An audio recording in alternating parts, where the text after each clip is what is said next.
कर सके। मेरा नाम दिनेश चौधरी है, रतलाम एमपी। लगभग यहाँ से मैं 3000 किलोमीटर दूर से आया हूँ। एक बहुत छोटे से परिवार में मैंने जन्म लिया। वैसे मैं डिस्ट्रिक्ट मुरादाबाद यूपी का हूँ, लेकिन जो चैलेंज मेरी जिंदगी में आए ताकि उन चीज़ों से आप रिलेट कर सके, इसलिए मैं उनको बता रहा हूँ। अभी आपने एक बिजनेस का नाम सुना होगा जो हमारे भारत में बिजनेस चलता है, जिसको हम बोलते हैं ट्रेडिशनल बिजनेस। क्या होता है उसके अंदर? एक आप और हम होते हैं कस्टमर, जो भारत के 80% लोग हैं। कहां से प्रोडक्ट खरीदते हो? रिटेलर से, दुकानदार से। Yes, retailer. क्या ये उसको बनाते हैं? नो। ये खरीदते हैं किसी होलसेलर से। ये होलसेलर किसी स्टॉकिस्ट, ये स्टॉकिस्ट एक सीएफ एजेंट के थ्रू माल खरीद लेते हैं कंपनी से। ये हमारे भारत का एक परंपरागत व्यापार है। लेकिन इनके ऊपर कंपनी एक बहुत बड़ा खर्च करती है, पब्लिसिटी, विज्ञापन। क्यों? क्योंकि आप और हमको ये पता लग जाए मार्केट में कोई नया प्रोडक्ट आया है। ये 20% लोग हैं जो मिडल मैन होते हैं। आज तक जो मैंने शुरू में आपको बताया था 80 और 20, ये रेशो यही है। इसी वजह से चलता है। ये गरीब गरीब हो रहा है, अमीर अमीर हो रहा है। क्यों? क्योंकि हमारी खून पसीने की कमाई का पैसा इन चंद लोगों की जेबों में चला जाता है। जो भी हम खरीदते हैं कुछ ना कुछ परसेंटेज इनकी जेब में जाता है। सबसे ज्यादा ले जाता है विज्ञापन करने वाला, सबसे ज्यादा।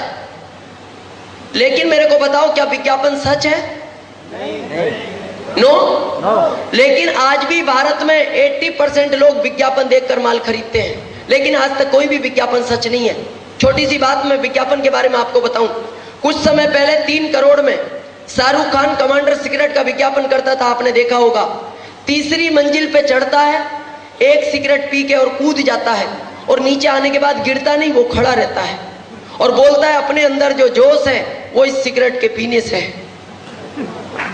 क्या हो सकता है ऐसा? नहीं तो आप किसी एक व्यक्ति को ले जाओ और एक नहीं 5 पिला के कुदा दो, जोश आएगा? मेरे को लगता है वो जिंदगी में नहीं गिरेगा कभी। 4 करोड़ में आपने कुछ समय पहले मिरिंडा का विज्ञापन देखा होगा। एक आदमी इधर से आ रहा है, एक बैल इधर से आ रहा है, दोनों आपस में टकरा गए। जब दोनों आपस में टकराए तो जब आदमी बैल से टकराएगा तो आदमी 5 फीट दूर गिरा, वापस खड़ा हुआ, एक दुकान पे गया, मिरिंडा ली और पी ली, वापस आया, फिर बैल से टकराया तो फिर बैल 5 फीट दूर गिरा। क्यों?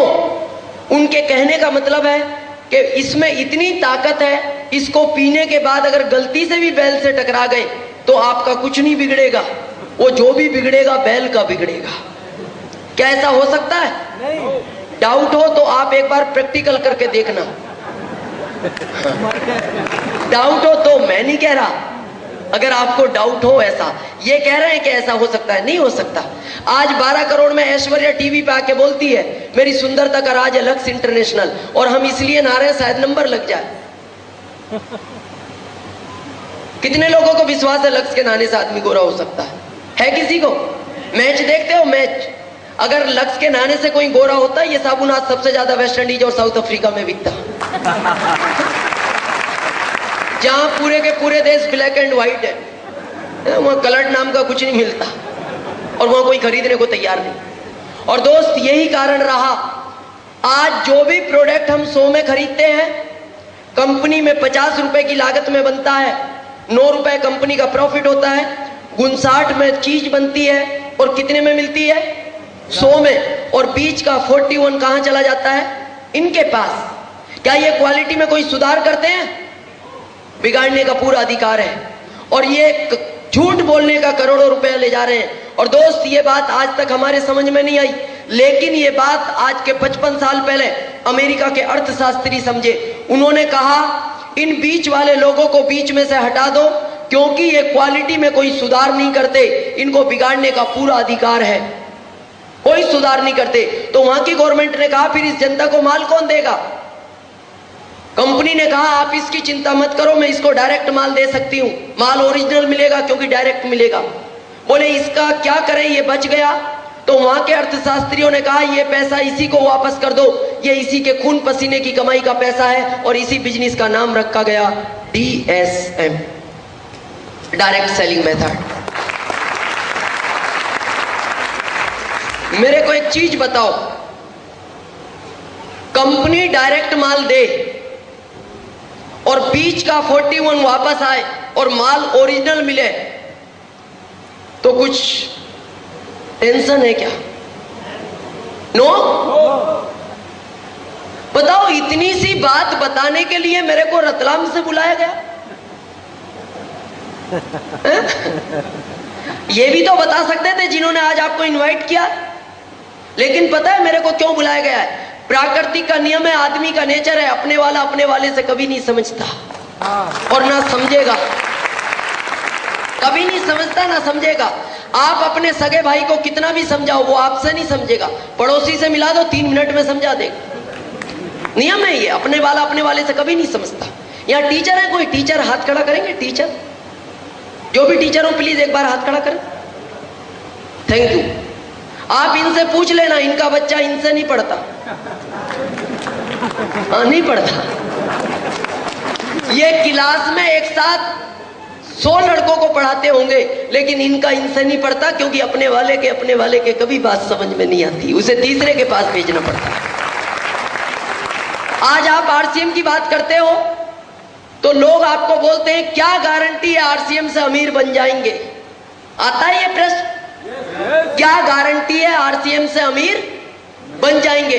मेरे को एक चीज बताओ, जब ये बीच का पैसा इनको मिलता था, इनके पास 1-1 करोड़ की कार, 5-5 करोड़ के बंगले, बच्चे विदेशों में पढ़ते थे और 5 स्टार होटलों में रुकते थे। जब यही पैसा आप और हमको मिलेगा, क्या वो सारी ताकतें आप और हमको नहीं मिल सकती? मिल सकती हैं, क्यों नहीं मिलेंगी? लेकिन काम करना पड़ेगा। जो पहले बीच वाले करते थे वो अब हमें करना पड़ेगा। अरे आज ऐश्वर्या दिन भर टीवी से चिल्लाती थी मेरी सुंदरता का राज है, लक्स इंटरनेशनल कंपनी 12 करोड़ उसको देती थी। आप दिन भर RCM की बात करो, 12 करोड़ आपको मिल जाएंगे। लेकिन बताना पड़ेगा। पर बहुत सारे दोस्तों में संकोच होता है, संकोच, हम कैसे बताएंगे, हम तो बता ही नहीं पाएंगे, उसको कैसे कहें? तो एक चीज का ध्यान रखना, ये जमाना संकोच का नहीं है। पहला जमाना संकोच का था। आज के जमाने के अंदर अगर जिस व्यक्ति में संकोच है उसको मंदिर में प्रसाद भी नहीं मिलती, वो बाहर ही रह जाता है। और जो संकोच नहीं करते वो एक बार प्रसाद लेके दोबारा हाथ साफ करके लाइन में लग जाते हैं। अब जमाना संकोच का नहीं है, हटाना पड़ेगा। दोस्त, इस बिजनेस को आज के 12 साल पहले 1994 के अंदर इस बिजनेस की स्थापना भारत के अंदर हुई और एक ऐसे शख्स इस बिजनेस को भारत में लाने वाले थे जिनका नाम लेते हुए मेरे को गर्व होता है। उनकी जितनी भी तारीफ की जाए कम है, मेरे पास शब्द नहीं है। 1994 के अंदर वो इस भारत के वित्त मंत्री हुआ करते थे। आज करंट में इस भारत के प्रधानमंत्री हैं श्री मनमोहन सिंह जी। श्री मनमोहन सिंह जी ने इस बिजनेस को भारत में लाने की अनुमति दी। और उन्होंने जब भारत में लाने की अनुमति दी तो उन्होंने अमेरिका की गवर्नमेंट से ये पूछा था, इस बिजनेस को मैं भारत में चला तो रहा हूं, क्या मेरा भारत आपके देश की तरह अमीर बन सकता है?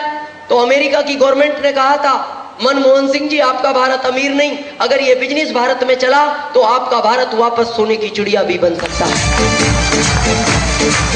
आज जब इस बिजनेस की आप बात करते हो, व्यक्ति पता है क्या बोलता है? मैं डॉक्टर हूं, मैं चाय पत्ती की बात करूंगा, मैं इतना बड़ा इंजीनियर हूं, मैं पेस्ट के बारे में बात करूंगा, मैं इतना बड़ा वकील हूं, क्या मैं बात शौक की बात करूंगा? मेरे को एक चीज बताओ, टाटा से बड़े तो नहीं हो? टाटा से बड़े तो नहीं हो? बाटा से, अंबानी से? नो।